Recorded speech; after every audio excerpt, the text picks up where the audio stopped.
నడిచినా కూర్చున్నా మోకాళ్ళ నొప్పులు వస్తున్నాయా? ప్రాణ పెయిన్ క్లినిక్ లో అధునాతన చికిత్సతో మోకాళ్ళ నొప్పులు తగ్గించుకోండి. హాయ్ హలో నమస్తే, వెల్కమ్ టు మనం టీవీ. నేను దుర్గా.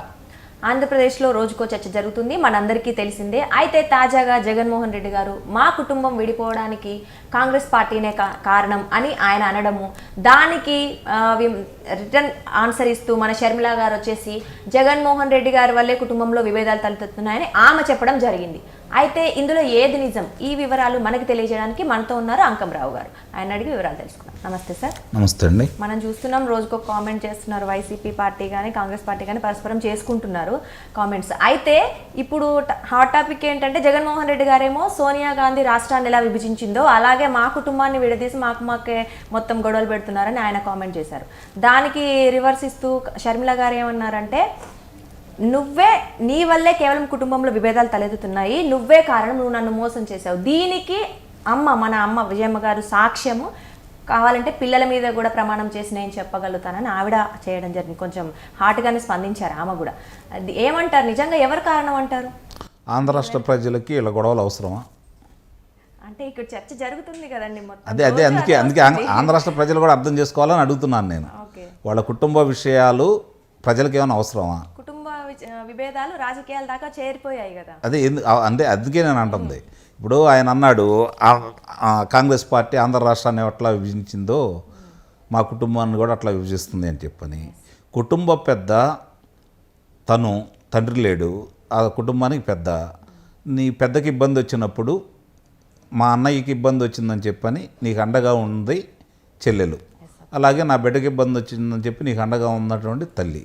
వీళ్ళు ఇప్పుడు కాంగ్రెస్ పార్టీలో చేరారు. వీళ్ళు ఇంతకుముందు కాంగ్రెస్ పార్టీలో చేరలేదుగా, నేను కాదని బయటికి వెళ్ళిపోయారుగా. మరి ఆ రోజు కూడా కాంగ్రెస్ పార్టీ ఉందా? అంటే ఇప్పుడు అతను ఏమని అనుకుంటున్నాడు అంటే, అతని అభిప్రాయం చెబుతున్నాను నేను స్పష్టంగా. కాంగ్రెస్ పార్టీ ఓట్లే కదా తనకుంది, కాంగ్రెస్ పార్టీ నుంచే కదా మా నాన్నగారు ఎదిగింది, జనాలందరూ ఉంది కూడా కాంగ్రెస్ పార్టీ తరఫునే కదా. మా నాన్నగారికి న్యాయం చేశారు, ఆయన చనిపోయిన తర్వాత మా కుటుంబానికి అన్యాయం చేశారనే కదా వీళ్ళందరూ వచ్చి నా ఎమ్మట ఉంది. ఇప్పుడు నా చెల్లెలు ఆ పార్టీలోకి వెళ్తే కాంగ్రెస్ పార్టీని అనకుండా నేను అంటే, అప్పుడు ఉన్నటువంటి సాంప్రదాయ కాంగ్రెస్ పార్టీలో వాళ్ళు ఓట్లు కొంతమంది ఆ పార్టీకి వెళ్తారేమో అని చెప్పని మళ్ళీ అదే కాంగ్రెస్ బూచీని ఈరోజు చూపిస్తున్నాడు అతను. అంత తప్ప వేరేం లేదు. ఇప్పుడు ఈ కూడా రేపు పొద్దున అంటే ఈ షర్మిల గారికి ఈయనకి ఉన్న విభేదాలు రేపు పొద్దున పిలిచి కూర్చోబెట్టి బాగా నష్టం జరుగుతుందని చెప్పి కనుక జగన్మోహన్ రెడ్డి గారు భావించి, రమ్మా నీకు రావాల్సిన ఆస్తి వాటాలు ఇది తీసుకో అని అంటే, కాంగ్రెస్ అధ్యక్షురాలు పదవిగా రిజైన్ చేసేసి ఇంట్లో కూర్చోవచ్చు. ఉంటుంది కదా నిస్సందేహంగా. డబ్బు ఏమైనా చేదైంది ఎవరికన్నా? డబ్బుల కోసమే కదా ఈ గొడవలంతా. మరి ఇవన్నీ ఒకవేళ నిజంగా అది సర్దుకుపోవాలనుకుంటే, ఇంతకు ముందు తను తెలంగాణకు వచ్చి పార్టీ పెట్టే లోపు కానీ పెట్టిన తర్వాత కానీ, లేదు కాంగ్రెస్ పార్టీలో కలిపేసిన తర్వాత కానీ చేయొచ్చు కదా. ఇంత దాకా అంటే సయోధ్య కోసం ప్రయత్నించిన వాళ్ళు విఫలమయ్యారని చెప్పి చెబుతున్నారు. సయోధ్య కుదిరింది కానీ దానికి జగన్మోహన్ రెడ్డి గారు అంగీకరించలేదని. కాబట్టి ఆ అమ్మాయి తప్పని పరిస్థితుల్లో తనకు న్యాయం కోసం ఇట్లా న్యాయం చేయట్లేదు కాబట్టి తన ఆస్తిలో వాటా ఇవ్వకుండా అన్యాయం చేసిన అన్న మీద పగ తీర్చుకోవడం కోసం ఈ పార్టీలో చేరింది. ఇప్పుడు అన్న మీదే పోరాటం చేస్తుంది.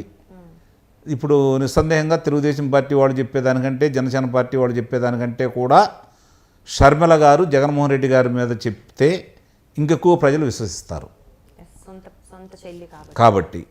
కాబట్టి ఆ ప్రభావం ఉంటుంది అని చెప్పని జనం భావిస్తున్నారు. దాని గురించి తప్పించుకోవడానికి వాళ్ళిద్దరు కలిసిపోయి ఆస్తుల పంపకాలు సరిగ్గా చేసుకున్నాం అనుకోండి, ఈమె ఎటు మానుకుంటుంది. రాజకీయాల్లో శాస్త్రీయ శత్రువులు ఉండరు, శాస్త్రీయ మిత్రులు ఉండరు కదా. కాబట్టి ఆ అమ్మాయి దాంట్లోంచి వైదొలగొచ్చు. ఇక కుటుంబాల గురించి ఆయన మాట్లాడుతూ ఉంటే, ఇప్పుడు ఆయన పార్టీలో చేరిన వాళ్ళు చాలామంది ఏ పార్టీలోంచి ఉండేవాళ్ళు, ఎక్కడి నుంచి కాంగ్రెస్ పార్టీలో ఉన్నారు. తెలుగుదేశం పార్టీ వాళ్ళని చేర్చుకున్నావు కదా. తెలుగుదేశం పార్టీలో ఉన్న కుటుంబాల్లోంచి వ్యక్తులను కూడా నువ్వు నీ పార్టీలో చేర్చుకున్నావు కదా. కేసినేని నాని గారు ఎక్కడతను, కేసినేని చిన్ని, వాళ్ళిద్దరు విభేదాలు ఉంటేనే కదా నువ్వు తీసుకుంది. మీరిద్దరు అన్నలదమ్ములు, మీరిద్దరు విభేదాలు నాకెందుకు, ఇది వస్తే ఇద్దరు రండి, నువ్వు ఒక్కడే రావడానికి లేదని చెప్పి కేసినేని నాని గారిని అనలేదు కదా. అంటే ఆ కుటుంబంలో నువ్వు విభేదాలు పెట్టినట్ట. అలాగే మరి నారాయణ శ్రీనివాసరావు అనే వ్యక్తిని చంద్రబాబు నాయుడు గారి మేనగోళ్ళ భర్తే కదా. మరి ఆయన్ని నువ్వు నీ పార్టీలో తీసుకొని చంద్రబాబు నాయుడు గారిని తిట్టించావు కదా, అంటే ఆ కుటుంబంలో కలతలు పెరగడానికి కలహాలు రావడానికి నువ్వే కారణమా? నిన్నటిదాకా మొన్నటిదాకా ఎక్కడున్నాడు అవంతి శ్రీనివాస్ గారు? తెలుగుదేశం పార్టీ లోక్సభ సభ్యుడే కదా, ఆయన్ని తీసుకున్నావు నీ పార్టీలోకి. ఇట్లా చూసుకుంటా ఉంటే నీ పార్టీలో ఉన్నవాళ్ళు ఎంతమంది? అంటే వాళ్ళ కుటుంబాలు ఉండవా? అంటే మీకు ఒక్కరికైనా కుటుంబం ఉంది ఈ రాష్ట్రంలో? అంటే మీ కుటుంబాలకి ఏదైనా ఇబ్బంది అయితే రాష్ట్రానికి ఇబ్బంది జరిగినట్ట? కానీ మనకైతే మొత్తం చర్చ అయితే ఆ కుటుంబ విభేదాలు అట్లా కదమ్మా. ఇప్పుడు ఎందుకంటే వాళ్ళు ఆ విధంగా చేసుకోవడంలో వాళ్ళు విజయం సాధించారు కాబట్టి వాళ్ళు మాట్లాడేదానికి ఈరోజు దాని గురించి మనం చర్చించుకోవాల్సి వస్తుంది. అంటే ఇవన్నీ నేను ప్రజలకు కూడా అర్థం కావాలి కాబట్టి చూస్తున్నాను. అంటే తెలియక కాదు, మనం ఎటు చర్చ పెట్టారు కాబట్టి నాకు తెలిసిన విషయాలు కొన్ని చెప్పాలని చెప్పిన ప్రయత్నం అనమాట. కాబట్టి వాళ్ళిద్దరు బద్ధశత్రులు అయితే కాదు, అన్నా చెల్లెళ్ళు. ఒకవేళ దీంట్లో ఏదన్నా మళ్ళీ వాళ్ళు రాజీ పడ్డారనుకోండి, ఇవన్నీ కలతలన్నీ పోతాయి, జరిగే అవకాశం మెండుగా ఉంది. తక్కువ కూడా కాదు, మెండుగానే ఉంది. జరగవచ్చు కదా, కరెక్టేనమ్మా. మానుకోవడానికి ఎక్కువ టైం ఏమో ఉంటుంది, దానికి సమయం ఏముంది. ఇప్పుడు ఎన్నికల ముందే ఇక్కడ నుంచి కాదని అక్కడికి వెళ్తున్నారు. ఎన్నికల ముందే కదా అవంతి శ్రీనివాస్ గారు మీ పార్టీలోకి వచ్చింది. రాంగుల్లోనే వాళ్ళకి స్థానం ఇచ్చి పోటీ చేసే అవకాశం కలగజేసావు కదా. బట్ ఈ లోపు ఈ గొడవల వల్ల జరగాల్సిన నష్టం అంతా జరిగిపోయిన తర్వాత, కలిసిపోయిన తర్వాత ప్రజలు కూడా అనుకుంటారేమో వ్యతిరేక. మరి అంతే కదా, అన్న న్యాయం చేశాడు. సరే, అది ఓకే అండి, కలిసిపోవడం పక్కన పెడితే ఇప్పుడు వరకు అయితే ఇంకా కలవలేదు కదా. సరే, తను అన్నట్టు అమ్మే సాక్ష్యం మొత్తం అమ్మకు తెలుసు అన్నారు. ఆమె తను కొంచెం గట్టిగానే చెప్పారు ఆ విషయము. రేపు అమ్మ చెప్తే నిజమని మనం కూడా నమ్ముదాం. అదే అండి, ఎటు సైడ్ విజయమ్మ గారు మరి ఎటు సైడ్ సపోర్ట్ చేస్తారు? అదే కదా. ఇప్పుడు మాట్లాడకుండా మనం ఎలా విశ్లేషిస్తాం? అభిప్రాయం ఎంతో కొంత బయటకు వస్తే కదా. ఇప్పుడు కొడుకును కాదని చెప్పని కూతురు దగ్గర ఉందంటే, కొడుకును కాదని వెళ్ళి కూతురు దగ్గర ఉంటుంది అంటే ఎక్కువ మొగ్గు షర్మిల కళ్ళు ఉండట్టే కదా, కూతురు వైపు ఉండట్టే కదా. ఇప్పుడు షర్మిల గారు సపోర్ట్ షర్మిల గారికి అంటారు. నిస్సందేహంగా అనుమానం ఏముంది దాంట్లో? చెప్పింది కదా, నా కొడుకుతోటి నాకు అవసరం లేదు, నా కొడుకుకి నా అవసరం లేదు, నా కూతురికి నా అవసరం ఉంది కాబట్టి నేను ఇక్కడికి వచ్చానని చెప్పి చాలా స్పష్టంగా చెప్పింది.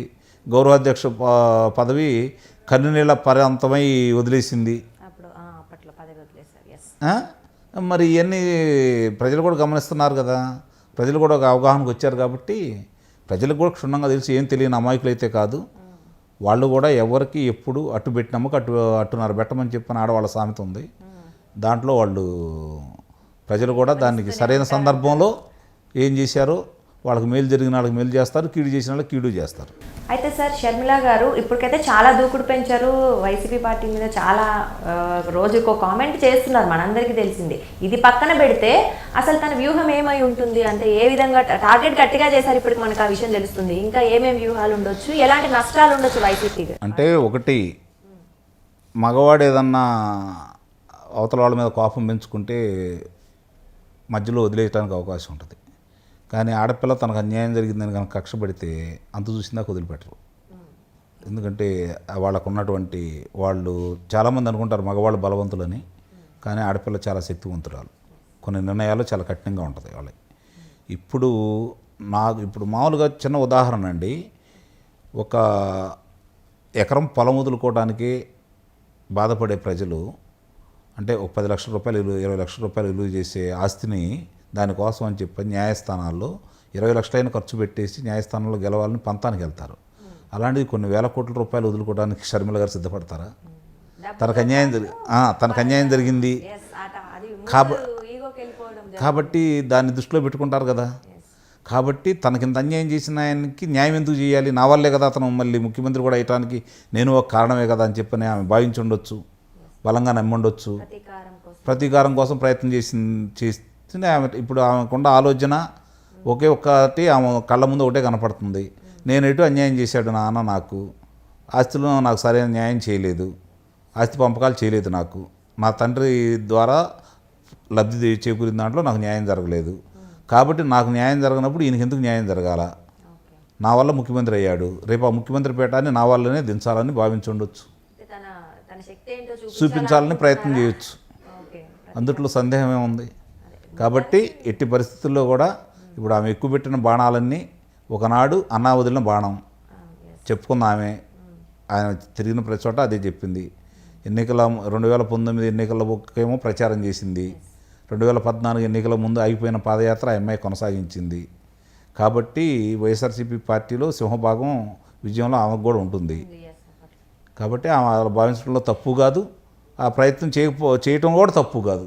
రెండు విషయాలు కూడా ఆమెకెళ్ళే ఉన్నాయి. ఓకే, ఆమె ఏది అంటే అది జరుగుతుంది అంటారు. అది చూడాలి మరి. ఎందుకంటే కేసీఆర్ని గద్దిస్తానంది కాబట్టి గద్దించింది. ఇక్కడ పోటీ చేయకపోయినా కూడా ఆమె దాంట్లో ఒక భాగం ఉంది కదా. అట్లనే ఆమె నోటి సెలవు కనుక జరిగి ఆంధ్ర రాష్ట్రంలో జగన్మోహన్ రెడ్డి గారు అధికారం కోల్పోతే మేలని చెప్పని అధిక జనాభా భావిస్తున్నారు. కాబట్టి ఈ రకంగా ఇప్పుడు దాంట్లో గెలుపు కోసం, అన్నగారి దాంట్లో గెలుపు కోసం ఆమె పాత్ర ఎంతైతే ఉందో ఓడిపోయే దాంట్లో కూడా ఆమె పాత్ర ఉందని చెప్పని ఆమెకి ఆ అవకాశం ఆమెకే దక్కింది. మొత్తానికైతే ప్రజలైతే అన్ని గమనిస్తూనే ఉన్నారు. మీరు చెప్పినట్లయితే గమనిస్తూనే ఉంటారు, వాళ్ళు ఒక మంచి డెసిషనే తీసుకుంటారు. సరే, ఏం జరుగుతుందనేది మనం వెయిట్ చేయడం తప్ప ఏం చేయలేదు. Thank you so much.